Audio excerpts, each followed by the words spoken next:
Dear पिला माने आज आम आलोचना करबा दशम श्रेणी साहित्य गद्य ओडिया साहित्य कथा। प्रथम प्रश्न, ख्रीष्टीय ऊनविंश शताब्दी आरंभ इंग्रेज माने काहाकू अधिकार कले? Option A Banga, option B Odisha, option C Bihar, option D Maharashtra. ख्रीष्टीय ऊनविंश शताब्दी आरंभ इंग्रेज माने ओडिशा को अधिकार करथिले। मन रखंतु ओडिशा को अधिकार करथिले। परवर्ती प्रश्न, किए सूर्यास्त नीलाम आईन द्वारा ओडिशार कृषक और जमी मालिक जमी को नूतन सृष्ट अनुगत जमीदारी दायित्व न्यस्त करथिले? ऑप्शन ए फरासी, ऑप्शन बी देशीय राजा, ऑप्शन सी इंग्रेज, ऑप्शन डी मोगल। तेबे एहार सठिक उत्तर हेउछि किए ना इंग्रेज माने करथिले। निज आईन मानक द्वारा इंग्रेज माने करथिले, जमीदार को दायित्व गुड़िक नष्ट कर देथिले। परवर्ती प्रश्न, ख्रिस्टियन मिशनरी माने केबेठारु ओडिसा रे मिशन स्कूल मान प्रतिष्ठा करी शिक्षादान पई व्यवस्था कले? Option A 1822, option B 1803, option C 1810, option D 1805। Christian missionary माने 1822 मसीह रे ओडिसा रे मिशन स्कूल मान सब प्रतिष्ठा करथिले। परवर्ती प्रश्न, ओडिसा रे केबे नौंक दुर्भिक्ष पड़िथिला? Option A 1855, option B 1844, option C 1877, option D 1866। Odisha रे केबे नौंक दुर्भिक्ष पड़िथिला? एहार सठिक उत्तर हेउछि ओडिसा रे 1866 मसीह रे नौंक दुर्भिक्ष पड़िथिला।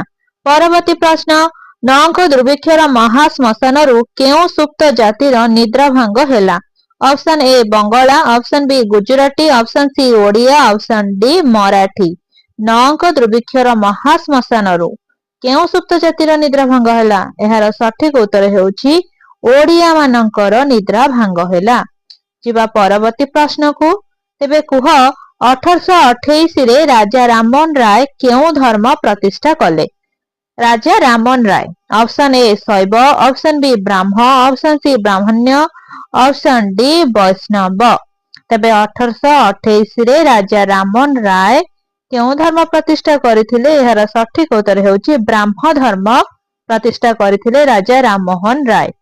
परवर्ती प्रश्न, ब्राह्म धर्म पितुला पूजा को विरोध करी काहा उपरे गुरुत्व देला? पितुला पूजा को विरोध करी ऑप्शन ए शून्यवाद, ऑप्शन बी मोक्षवाद, ऑप्शन सी एकेश्वर ब्रह्मवाद, ऑप्शन डी भोगवाद। ब्राह्म धर्म पितुला पूजा को विरोध करी एकेश्वर ब्रह्मवाद उपरे गुरुत्व देथिला। एकेश्वर ब्रह्मवाद उपरे। परवर्ती प्रश्न, गौरी शंकर राय प्रतिष्ठित और संपादिक उत्कल दीपिका केबे प्रकाशित हैला? Option A 1866, option B 1868, option C 1872, option D 1880। Gauri Shankar Ray प्रतिष्ठित और संपादित उत्कल दीपिका 1866 मसीह प्रकाशित होइथिला। परवर्ती प्रश्न, 1870 मसीहा बेलको ओडिसा रे केउ गोष्ठीर आविर्भाव हैला? ऑप्शन ए उच्च शिक्षित, ऑप्शन बी अल्प शिक्षित, ऑप्शन सी अशिक्षित, ऑप्शन डी नव शिक्षित। 1870 मसीहा बेलको ओडिसा रे नव शिक्षित गोष्ठीर आविर्भाव होइथिला। नव शिक्षित। परवर्ती प्रश्न, आधुनिक ओडिया साहित्य केउ साहित्यर अमृतमय फलश्रुति अटे? ऑप्शन ए प्राच्य, ऑप्शन बी रोमीय, ऑप्शन सी पाश्चात्य, ऑप्शन डी बंगीय। आधुनिक ओडिया साहित्य केउ साहित्यर अमृतमय फलश्रुति अटे? तेबे आधुनिक ओडिया साहित्य पाश्चात्य साहित्यर अमृतमय फलश्रुति अटे। परवर्ती प्रश्न, 1870 मसीहा परठारु केउ ओडिया साहित्य क्रम विकास पथरे गति करी आसीछि? Option A Panchasakha, option B आधुनिक, ऑप्शन सी अत्याधुनिक, ऑप्शन डी सबुज। तेबे 1870 मसीहा परठारु आधुनिक ओडिया साहित्य क्रमे विकास पथरे गति करी आसुअछि। परवर्ती प्रश्न, ओडिया साहित्यर प्रथम प्रबंधर नाम कौन? Option A Rebati, option B भात, ऑप्शन सी पद्मावली, ऑप्शन डी विवेकी। ओडिया साहित्यर प्रथम प्रबंधर नाम कौन? एहार सठिक उत्तर हेउछि ओडिया साहित्यर प्रथम प्रबंधर नाम विवेकी। मन रखंतु विवेकी। परवर्ती प्रश्न, ରାଧାନାଥ ରାୟ ରଚିତ ଚିଲିକା କାବ୍ୟକୁ କେଉଁ କାବ୍ୟ କୁହାଯାଏ? ଅପସନ୍ ଏ ପ୍ରକୃତି, ଅପସନ୍ ବି ପଲ୍ଲୀ, ଅପସନ୍ ସି ଜାତୀୟ, ଅପସନ୍ ଡି ଭକ୍ତି ରସାଣିତ। ରାଧାନାଥ ରାୟଙ୍କ ଦ୍ୱାରା ରଚିତ ଚିଲିକା କାବ୍ୟଟି ପ୍ରକୃତି କାବ୍ୟ ବୋଲି କୁହାଯାଏ। ପ୍ରକୃତି ଉପରେ ଆଧାରିତ। ପରବର୍ତ୍ତୀ ପ୍ରଶ୍ନ, ରାଧାନାଥ ରାୟଙ୍କ ଅମିତ୍ରାକ୍ଷର ଛନ୍ଦରେ ରଚିତ ଅସମ୍ପୂର୍ଣ୍ଣ ମହାକାବ୍ୟର ନାମ କ'ଣ? Option A Parvati, option B Mahayatra, option C Chandrabhaga, option D Darbar. Radhanath ରାୟଙ୍କ ଅମିତ୍ରାକ୍ଷର ଛନ୍ଦରେ ରଚିତ ଅସମ୍ପୂର୍ଣ୍ଣ ମହାକାବ୍ୟର ନାମ ହେଉଛି ମହାଯାତ୍ରା। ମହାଯାତ୍ରା। ପରବର୍ତ୍ତୀ ପ୍ରଶ୍ନ, ମଧୁସୂଦନ ରାଓ କେଉଁ ଧର୍ମ ଗ୍ରହଣ କରିଥିଲେ? ଅପସନ୍ ଏ ବୈଷ୍ଣବ, ଅପସନ୍ ବି ଶାକ୍ତ, ଅପସନ୍ ସି ଶୈବ, ଅପସନ୍ ଡି ବ୍ରାହ୍ମ। ମଧୁସୂଦନ ରାଓ କେଉଁ ଧର୍ମ ଗ୍ରହଣ କରିଥିଲେ? ଏହାର ସଠିକ ଉତ୍ତର ହେଉଛି ବ୍ରାହ୍ମ ଧର୍ମ ଗ୍ରହଣ କରିଥିଲେ ମଧୁସୂଦନ ରାଓ। ପରବର୍ତ୍ତୀ ପ୍ରଶ୍ନ, ଉଦାର ଧର୍ମ ଭାବ କାହା ସାହିତ୍ୟର ଅନ୍ତଃସ୍ୱର ଅଟେ? Option A Radhanath Ray, option B Madhusudan Ray, option C Madhusudan Das, option D Madhusudan Rao. ଉଦାର ଧର୍ମ ଭାବ ମଧୁସୂଦନ ରାଓଙ୍କର ଅନ୍ତଃସ୍ୱର ଅଟେ। ପରବର୍ତ୍ତୀ ପ୍ରଶ୍ନ, କେଉଁଟି ମଧୁସୂଦନ ରାଓଙ୍କ ରଚିତ ଚତୁର୍ଦ୍ଦଶପାଦୀ କବିତାର ଏକ ମନୋଜ୍ଞ ସଂକଳନ ଅଟେ? Option A Basanta Gatha, option B Chhandamala, option C Kusumanjali, option D Utkal Gatha. ତେବେ କେଉଁଟି ମଧୁସୂଦନ ରାଓଙ୍କ ରଚିତ ଚତୁର୍ଦ୍ଦଶପାଦୀ? ତାହା ହେଉଛି ବସନ୍ତ ଗାଥା। ମନେ ରଖନ୍ତୁ, ବସନ୍ତ ଗାଥା। ଓଡ଼ିଆ ସାହିତ୍ୟରେ ଫକୀରମୋହନ ସେନାପତି କେଉଁ କବି ଭାବରେ ପରିଚିତ? ଅପସନ୍ ଏ ସ୍ୱଭାବ କବି, ଅପସନ୍ ବି ବ୍ୟାସ କବି, ଅପସନ୍ ସି ଜାତୀୟ କବି, ଅପସନ୍ ଡି ପଲ୍ଲୀ କବି। ଓଡ଼ିଆ ସାହିତ୍ୟରେ ଫକୀରମୋହନ ସେନାପତି କେଉଁ କବି ଭାବରେ ପରିଚିତ? ଏହାର ସଠିକ ଉତ୍ତର ହେଉଛି ବ୍ୟାସ କବି ଫକୀରମୋହନ। ତେବେ ବ୍ୟାସ କବି ଭାବରେ ପରିଚିତ। ପରବର୍ତ୍ତୀ ପ୍ରଶ୍ନ, ଫକୀରମୋହନ ସେନାପତି ଲିଖିତ କେଉଁଟି ଏକ କ୍ରାନ୍ତିକାରୀ ଉପନ୍ୟାସ ଅଟେ? କ୍ରାନ୍ତିକାରୀ ଉପନ୍ୟାସ। ଅପସନ୍ ଏ ମାମୁଁ, ଅପସନ୍ ବି ଲଛମା, ଅପସନ୍ ସି ପ୍ରାୟଶ୍ଚିତ, ଅପସନ୍ ଡି ଛଅ ମାଣ ଆଠ ଗୁଣ୍ଠ। ତେବେ ଏହାର ସଠିକ ଉତ୍ତର ହେଉଛି ଛଅ ମାଣ ଆଠ ଗୁଣ୍ଠ ହେଉଛି ଏକ କ୍ରାନ୍ତିକାରୀ ଲେଖା। ପରବର୍ତ୍ତୀ ପ୍ରଶ୍ନ, ଓଡ଼ିଆ ସାହିତ୍ୟର ପ୍ରଥମ ଗଳ୍ପର ନାମ କ'ଣ? ପ୍ରଥମ ଗଳ୍ପ। Option A Lachhama, option B Bibeki, option C Rebati, option D Babaji. Odia ସାହିତ୍ୟର ପ୍ରଥମ ଗଳ୍ପର ନାମ ହେଉଛି ରେବତୀ। ମନେ ରଖନ୍ତୁ, ରେବତୀ। ଯିବା ପରବର୍ତ୍ତୀ ପ୍ରଶ୍ନ, ଓଡ଼ିଆ ସାହିତ୍ୟର ପ୍ରଥମ ପୂର୍ଣ୍ଣାଙ୍ଗ ଆତ୍ମଚରିତର ରଚୟିତା କିଏ? Option A Fakir Mohan Senapati, option B Radhanath Ray, option C Madhusudan Rao, option D Madhusudan Das. ତେବେ ଓଡ଼ିଆ ସାହିତ୍ୟର ପ୍ରଥମ ପୂର୍ଣ୍ଣାଙ୍ଗ ଆତ୍ମଚରିତର ରଚୟିତା ହେଉଛନ୍ତି ଫକୀରମୋହନ ସେନାପତି। ପରବର୍ତ୍ତୀ ପ୍ରଶ୍ନ, କୁଳବୃଦ୍ଧ ମଧୁସୂଦନ ଦାସ କେବେ ଉତ୍କଳ ସମ୍ମିଳନୀ ପ୍ରତିଷ୍ଠା କରିଥିଲେ? କୁଳବୃଦ୍ଧ ଆଖ୍ୟା ଦିଆଯାଇଛି। ତେବେ ଅପସନ୍ ଗୁଡ଼ିକ ହେଉଛି 1905, 1907, 1906 ଏବଂ 1903। କୁଳବୃଦ୍ଧ ମଧୁସୂଦନ ଦାସ 1903 ମସିହାରେ ଉତ୍କଳ ସମ୍ମିଳନୀ ପ୍ରତିଷ୍ଠା କରିଥିଲେ। ମନେ ରଖନ୍ତୁ, 1903 ମସିହା। ପରବର୍ତ୍ତୀ ପ୍ରଶ୍ନ, ତପସ୍ୱିନୀ କାବ୍ୟର ରଚୟିତା କିଏ? ତପସ୍ୱିନୀ କାବ୍ୟର। Option A Radhanath Ray, option B Gangadhar Meher, option C Madhusudan Rao, option D Madhusudan Das. Tapaswini କାବ୍ୟର ରଚୟିତା ହେଉଛନ୍ତି ଗଙ୍ଗାଧର ମେହେର। ଗଙ୍ଗାଧର ମେହେରଙ୍କୁ କ'ଣ କୁହାଯାଏ? ସ୍ୱଭାବ କବି। ନନ୍ଦକିଶୋର ବଳ କେଉଁ କବି ଭାବରେ ପରିଚିତ? ନନ୍ଦକିଶୋର ବଳ କେଉଁ କବି ଭାବରେ ପରିଚିତ?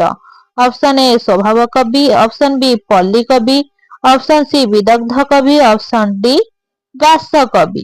ତେବେ ନନ୍ଦକିଶୋର ବଳଙ୍କୁ ପଲ୍ଲୀ କବି କୁହାଯାଏ। ପଲ୍ଲୀ କବି ନନ୍ଦକିଶୋର ବଳ। ଯିବା ପରବର୍ତ୍ତୀ ପ୍ରଶ୍ନ, କୁହନ୍ତୁ ଓଡ଼ିଆ ସାହିତ୍ୟର ପ୍ରଥମ ନାଟକାର ନାମ କ'ଣ? ପ୍ରଥମ ନାଟକର ନାଁ କ'ଣ? Option A Babaji, option B Rebati, option C Bibeki, option D Padmamali. Odia ସାହିତ୍ୟର ପ୍ରଥମ ନାଟକର ନାମ କଣ?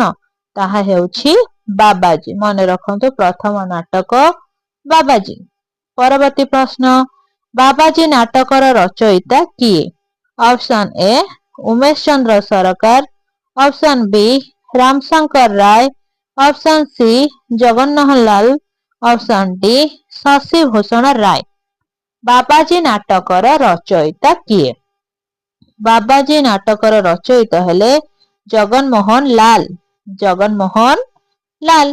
ପରବର୍ତ୍ତୀ ପ୍ରଶ୍ନ, ଓଡ଼ିଆ ସାହିତ୍ୟର ପ୍ରଥମ ପୂର୍ଣ୍ଣାଙ୍ଗ ଉପନ୍ୟାସର ନାମ କଣ?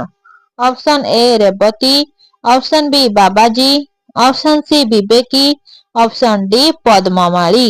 ଓଡ଼ିଆ ସାହିତ୍ୟର ପ୍ରଥମ ପୂର୍ଣ୍ଣାଙ୍ଗ ଉପନ୍ୟାସର ନାମ ହେଉଛି ପଦ୍ମମାଳୀ। ତେବେ ମନେ ରଖନ୍ତୁ, ପ୍ରଥମ ପୂର୍ଣ୍ଣାଙ୍ଗ ଉପନ୍ୟାସର ନାମ ପଦ୍ମମାଳୀ। ପରବର୍ତ୍ତୀ ପ୍ରଶ୍ନ, ପଦ୍ମମାଳୀର ରଚୟିତା କିଏ? Option A Ramshankar Ray, option B Fakirmohan Senapati, option C Umesh Chandra Sarkar, option D Radhanath Ray. ପଦ୍ମମାଳୀର ରଚୟିତା କିଏ? ଏହାର ସଠିକ ଉତ୍ତର ହେଉଛି ଉମେଶ ଚନ୍ଦ୍ର ସରକାର। ପରବର୍ତ୍ତୀ ପ୍ରଶ୍ନ, କିଏ ଉତ୍କଳ ସାହିତ୍ୟ ପତ୍ରିକାର ସମ୍ପାଦକ ଥିଲେ? Option A Biswanath Kar, option B Gopabandhu Das, option C Nilakantha Das, option D Gaurishankar Ray. କିଏ ଉତ୍କଳ ସାହିତ୍ୟ ପତ୍ରିକାର ସମ୍ପାଦକ ଥିଲେ? ଏହାର ସଠିକ ଉତ୍ତର ହେଉଛି ବିଶ୍ୱନାଥ କର। ପରବର୍ତ୍ତୀ ପ୍ରଶ୍ନ, ପୂର୍ଣ୍ଣଚନ୍ଦ୍ର ଓଡ଼ିଆ ଭାଷାକୋଷ କେଉଁ ଓଡ଼ିଆ ଲେଖକଙ୍କ ଅକ୍ଷୟ କୀର୍ତ୍ତି ଅଟେ? Option A Shashibhushan Ray, option B Chandrasekhar Nanda, option C Gobinda Rath, option D Gopal Chandra Praharaj. Purnachandra Odia Bhashakosha Gopal Chandra ପ୍ରହରାଜଙ୍କ ଦ୍ୱାରା ଏକ ଅକ୍ଷୟ କୀର୍ତ୍ତି ଅଟେ। ପରବର୍ତ୍ତୀ ପ୍ରଶ୍ନ, ପୂର୍ଣ୍ଣଚନ୍ଦ୍ର ଓଡ଼ିଆ ଭାଷାକୋଷକୁ ଓଡ଼ିଆ ଭାଷାର କଣ କୁହାଯାଏ? ଅପସନ୍ ଏ ଗନ୍ତାଘର, ଅପସନ୍ ବି କଳା କୋଣାର୍କ, ଅପସନ୍ ସି ଶବ୍ଦ ସମୁଦ୍ର, ଅପସନ୍ ଡି ଇତିହାସ। ପୂର୍ଣ୍ଣଚନ୍ଦ୍ର ଓଡ଼ିଆ ଭାଷାକୋଷକୁ ଓଡ଼ିଆ ଭାଷାର କଣ କୁହାଯାଏ? କଳା କୋଣାର୍କ ବୋଲି କୁହାଯାଏ। କଳା କୋଣାର୍କ। ପରବର୍ତ୍ତୀ ପ୍ରଶ୍ନ, ପୂର୍ଣ୍ଣଚନ୍ଦ୍ର ଓଡ଼ିଆ ଭାଷାକୋଷ କେତେ ଖଣ୍ଡରେ ପ୍ରକାଶିତ? Option A 5, option B 4, option C 7, option D 9। Purnachandra Odia Bhashakosha କେତେ ଖଣ୍ଡରେ ପ୍ରକାଶିତ? ଏହାର ସଠିକ ଉତ୍ତର ହେଉଛି ପୂର୍ଣ୍ଣଚନ୍ଦ୍ର ଓଡ଼ିଆ ଭାଷାକୋଷ 7ଟି ଖଣ୍ଡରେ ପ୍ରକାଶିତ। 7ଟି ଖଣ୍ଡ। ପରବର୍ତ୍ତୀ ପ୍ରଶ୍ନ, ସାରଳା ମହାଭାରତ ଉପରେ ପ୍ରଥମ ପ୍ରାମାଣିକ ଆଲୋଚନା ଗ୍ରନ୍ଥର ନାମ କଣ? ଅପସନ୍ ଏ Shri Bharat Darpan, option B Prabandhasara, option C Pattantara, option D Asha Manjari. Sarala Mahabharat ଉପରେ ପ୍ରଥମ ପ୍ରାମାଣିକ ଆଲୋଚନା ଗ୍ରନ୍ଥର ନାମ ହେଉଛି ଶ୍ରୀ ଭାରତ ଦର୍ପଣ। ପରବର୍ତ୍ତୀ ପ୍ରଶ୍ନ, 1909ରେ କିଏ ସତ୍ୟବାଦୀ ବନ ବିଦ୍ୟାଳୟ ପ୍ରତିଷ୍ଠା କରିଥିଲେ? Option A Godabarish Mishra, option B Kripasindhu Mishra, option C Gopabandhu Das, option D Nilakantha Das. 1909ରେ ଗୋପବନ୍ଧୁ ଦାସ ସତ୍ୟବାଦୀ ବନ ବିଦ୍ୟାଳୟ ପ୍ରତିଷ୍ଠା କରିଥିଲେ। ପରବର୍ତ୍ତୀ ପ୍ରଶ୍ନ, ଗୋପବନ୍ଧୁ ଦାସଙ୍କ ପ୍ରତିଷ୍ଠିତ ସମାଜ କେବେ ପ୍ରକାଶିତ ହୋଇଥିଲା? ଅପସନ୍ ଏ 1909, option B 1907, option C 1908, option D 1919। Gopabandhu ଦାସଙ୍କ ପ୍ରତିଷ୍ଠିତ ସମାଜ 1919 ମସିହାରେ ପ୍ରକାଶିତ ହୋଇଥିଲା। ଯିବା ପରବର୍ତ୍ତୀ ପ୍ରଶ୍ନ, ଇତିହାସ ଆଧାରିତ ଜାତୀୟ ଭାବଧାରାର ପ୍ରାଣବନ୍ତ କାବ୍ୟ କୋଣାର୍କର ରଚୟିତା କିଏ? Option A Gopabandhu Das, option B Madhusudan Ray, option C Madhusudan Das, option D Nilakantha Das. ଇତିହାସ ଆଧାରିତ ଜାତୀୟ ଭାବଧାରାର ପ୍ରାଣବନ୍ତ କାବ୍ୟ କୋଣାର୍କର ରଚୟିତା ହେଉଛନ୍ତି ନୀଳକଣ୍ଠ ଦାସ। ପରବର୍ତ୍ତୀ ପ୍ରଶ୍ନ, କଥା କବିତାର ମନୋଜ୍ଞ ସଂକଳନ ଅଲେଖିକାର ରଚୟିତା କିଏ? Option A Godabarish Mishra, option B Acharya Harihar, option C Madhusudan Rao, option D Radhamohan Gadanayak. ତେବେ ଏହାର ସଠିକ ଉତ୍ତର ହେଉଛନ୍ତି ଗୋଦାବରୀଶ ମିଶ୍ର। କଥା କବିତାକୁ ଲେଖିଥିଲେ ଗୋଦାବରୀଶ ମିଶ୍ର। ପରବର୍ତ୍ତୀ ପ୍ରଶ୍ନ, ଆତ୍ମଚରିତ ଅର୍ଦ୍ଧ ଶତାବ୍ଦୀର ଓଡ଼ିଶା ଓ ତହିଁରେ ମୋ ସ୍ଥାନ ଏହାର ଲେଖକ କିଏ? Option A Godabarish Mishra, option B Nilakantha Das, option C Godabarish Mahapatra, option D Madhusudan Ras. ତେବେ ଏହାର ସଠିକ ଉତ୍ତର ହେଉଛି ଗୋଦାବରୀଶ ମିଶ୍ର ଲେଖିଥିଲେ। ପରବର୍ତ୍ତୀ ପ୍ରଶ୍ନ, ଆର୍ତ ବଲ୍ଲଭ ମହାନ୍ତି କେବେ ପ୍ରାଚ୍ୟ ସମିତି ଗଠନ କରି ତାହାରି ଆନୁକୂଲ୍ୟରେ ପ୍ରାଚୀନ ସାହିତ୍ୟର ପୋଥି ଅହଲ୍ୟାଙ୍କୁ ନୂତନ ଜୀବନ ଦେଲେ? ଅପସନ ଏ 1937, ଅପସନ ବି 1926, ଅପସନ ସି 1906, ଅପସନ ଡି 1917। ତେବେ ଏହାର ସଠିକ ଉତ୍ତର ହେଉଛି 1926। ପରବର୍ତ୍ତୀ ପ୍ରଶ୍ନ, ପ୍ରସିଦ୍ଧ ଉପନ୍ୟାସ କଣା ମାମୁଁର ରଚୟିତା କିଏ? Option A Nandakishore Bal, option B Umesh Chandra Sarkar, option C Laxmikanta Mohapatra, option D Godabarish Mohapatra. ପ୍ରସିଦ୍ଧ ଉପନ୍ୟାସ କଣା ମାମୁଁର ରଚୟିତା ହେଉଛନ୍ତି ଲକ୍ଷ୍ମୀକାନ୍ତ ମହାପାତ୍ର। ଯିବା ପରବର୍ତ୍ତୀ ପ୍ରଶ୍ନ, କାଳୀବୋହୂ ଉପନ୍ୟାସର ରଚୟିତା କିଏ? Option A Pratibha Ray, option B Radhanath Ray, option C Madhusudan Rao, option D Kuntala Kumari Sabat. Kalibohu ଉପନ୍ୟାସର ରଚୟିତା କିଏ? କାଳୀବୋହୂ। ତେବେ ଏହାର ସଠିକ ଉତ୍ତର ହେବ କୁନ୍ତଳା କୁମାରୀ ସାବତ। କାଳୀବୋହୂ ଲେଖିଥିଲେ କୁନ୍ତଳା କୁମାରୀ ସାବତ। ପରବର୍ତ୍ତୀ ପ୍ରଶ୍ନ, ସମାଲୋଚନା ଧର୍ମୀ ପତ୍ରିକା ନିଆଁଖୁଣ୍ଟର ପ୍ରକାଶକ କିଏ? Option A Godabarish Mahapatra, option B Godabarish Mishra, option C Ananta Das, option D Gopabandhu Das. ସମାଲୋଚନା ଧର୍ମୀ ପତ୍ରିକା ନିଆଁଖୁଣ୍ଟାର ପ୍ରକାଶକ ହେଉଛନ୍ତି ଗୋଦାବରୀଶ ମହାପାତ୍ର। ମନେ ରଖନ୍ତୁ ଗୋଦାବରୀଶ ମହାପାତ୍ର। ପରବର୍ତ୍ତୀ ପ୍ରଶ୍ନ, ମାନବବାଦୀ ଭାବଧାରା ଓ ଗାନ୍ଧୀବାଦ କାହାର ଗଳ୍ପ ଓ ଉପନ୍ୟାସର ପ୍ରାଣକର୍ତ୍ତା ଅଟେ? Option A Kalindi Charan Panigrahi, option B Gangadhar Meher, option C Madhusudan Rao, option D Madhusudan Das. ମାନବବାଦୀ ଭାବଧାରା ଓ ଗାନ୍ଧୀବାଦ କାଳିନ୍ଦୀ ଚରଣ ପାଣିଗ୍ରାହୀଙ୍କ ଉପନ୍ୟାସର ପ୍ରାଣକର୍ତ୍ତା ଅଟେ। ପରବର୍ତ୍ତୀ ପ୍ରଶ୍ନ, କେଉଁ ଉପନ୍ୟାସ କାଳିନ୍ଦୀ ଚରଣ ପାଣିଗ୍ରାହୀଙ୍କ ରଚନା ଅଟେ? ବନ୍ଦୀର ମାୟା, ଅପସନ ବି ରକ୍ତପାତ, ଅପସନ ସି ମାଟିର ମଣିଷ, ଅପସନ ଡି ରଘୁ ଅରକ୍ଷିତ। କେଉଁ ଉପନ୍ୟାସ କାଳିନ୍ଦୀ ଚରଣ ପାଣିଗ୍ରାହୀଙ୍କ ରଚନା ଅଟେ? ଏହାର ସଠିକ ଉତ୍ତର ହେଉଛି ମାଟିର ମଣିଷ। ମାଟିର ମଣିଷ କାଳିନ୍ଦୀ ଚରଣ ପାଣିଗ୍ରାହୀଙ୍କ ରଚନା ଅଟେ।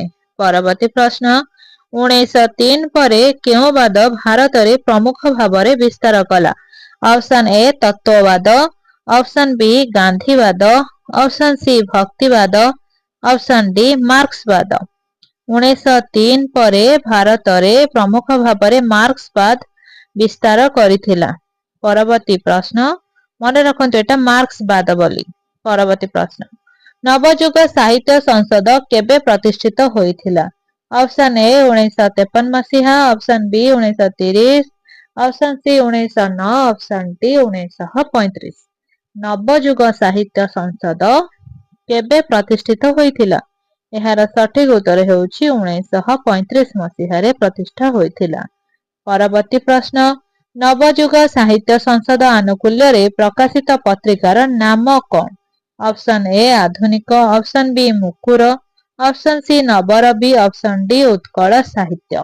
ନବଯୁଗ ସାହିତ୍ୟ ସଂସଦ ଆନୁକୂଲ୍ୟରେ ପ୍ରକାଶିତ ପତ୍ରିକାର ନାମ ହେଉଛି କଣ ନାମ? ଏହାର ସଠିକ ଉତ୍ତର ହେଉଛି ଆଧୁନିକ। ଆଧୁନିକ ମନେ ରଖନ୍ତୁ। ଯିବା ପରବର୍ତ୍ତୀ ପ୍ରଶ୍ନ, କେଉଁ ଓଡ଼ିଆ କବିଙ୍କ କବିତା ପ୍ରେମ, ପ୍ରଣୟ, ସୌନ୍ଦର୍ଯ୍ୟବୋଧ, ଜାତୀୟତାବୋଧ ଓ ମାନବ ବନ୍ଦନାର ମାର୍ମିକ ଆଲେଖ୍ୟ ଅଟେ?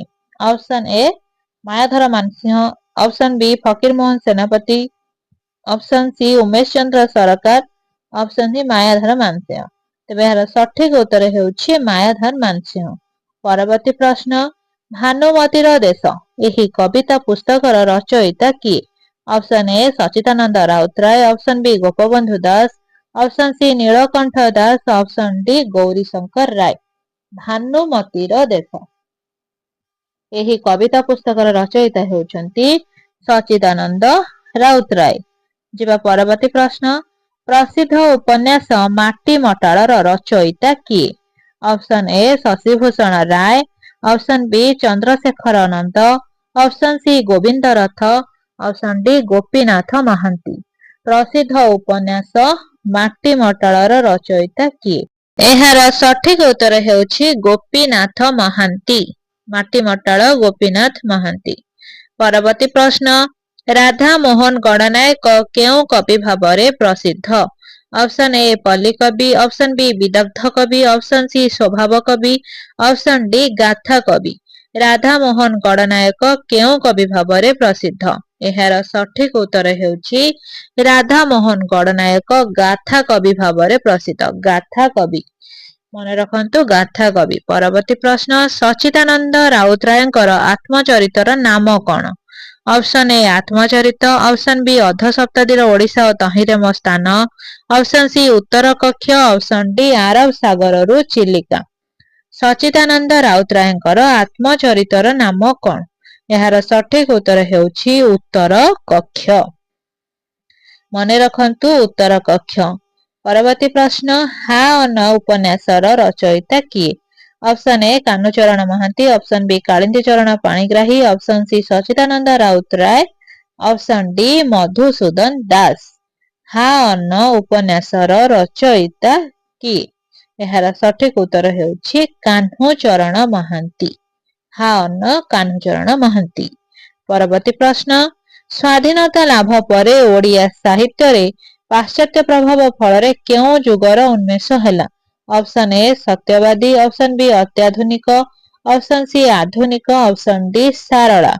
ସ୍ୱାଧୀନତା ଲାଭ ପରେ ଓଡ଼ିଆ ସାହିତ୍ୟରେ ପାଶ୍ଚାତ୍ୟ ପ୍ରଭାବ ଫଳରେ ଅତ୍ୟାଧୁନିକ ଯୁଗର ଉନ୍ମେଷ ହେଲା। ପରବର୍ତ୍ତୀ ପ୍ରଶ୍ନ, ଆଦିବାସୀ ଜୀବନଧାରାକୁ ନେଇ ଓଡ଼ିଆ ସାହିତ୍ୟରେ ପ୍ରଥମେ ଗୋପାଳ ବଲ୍ଲଭ ଦାସ କେଉଁ ଉପନ୍ୟାସ ରଚନା କରିଥିଲେ? ଭୀମ ଭୂଇଁଆ, ନା ମାଟି ମଟାଳ, ନା ପରଜା, ନା ଦାଦି ବୁଢ଼ା? ଆଦିବାସୀ ଜୀବନଧାରାକୁ ନେଇ ଓଡ଼ିଆ ସାହିତ୍ୟରେ ପ୍ରଥମେ ଭୀମ ଭୂଇଁଆ ରଚନା କରିଥିଲେ ଗୋପାଳ ବଲ୍ଲଭ ଦାସ।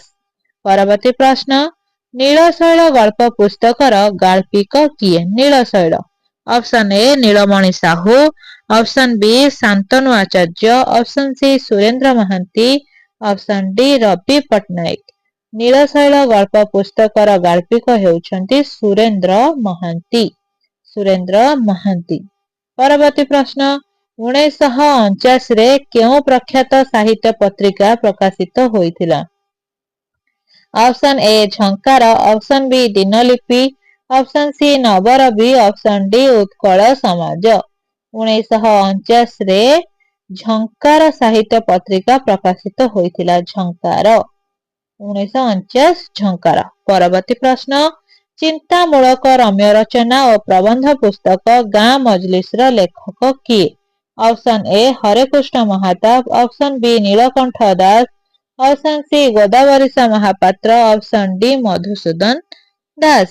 ଚିନ୍ତାମୂଳକ ରମ୍ୟ ରଚନା ଓ ପ୍ରବନ୍ଧ ପୁସ୍ତକ ହରେକୃଷ୍ଣ ମହାତାବ ଲେଖିଥିଲେ।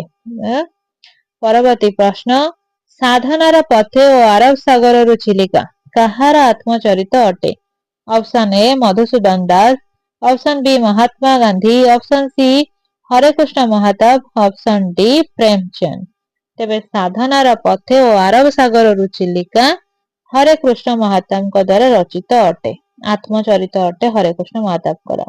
ପରବର୍ତ୍ତୀ ପ୍ରଶ୍ନ, ଅରଣ୍ୟ ଫସଲ ନାଟକର ନାଟ୍ୟକାର କିଏ? Option A Manoranjan Das, option B Umesh Chandra Sarkar, option C Laxmikanta Mahapatra, option D Godabarish Mahapatra. ତେବେ ଏହାର ସଠିକ ଉତ୍ତର ହେଉଛି ଅରଣ୍ୟ ଫସଲ ନାଟକର ନାଟ୍ୟକାର ମନୋରଞ୍ଜନ ଦାସ।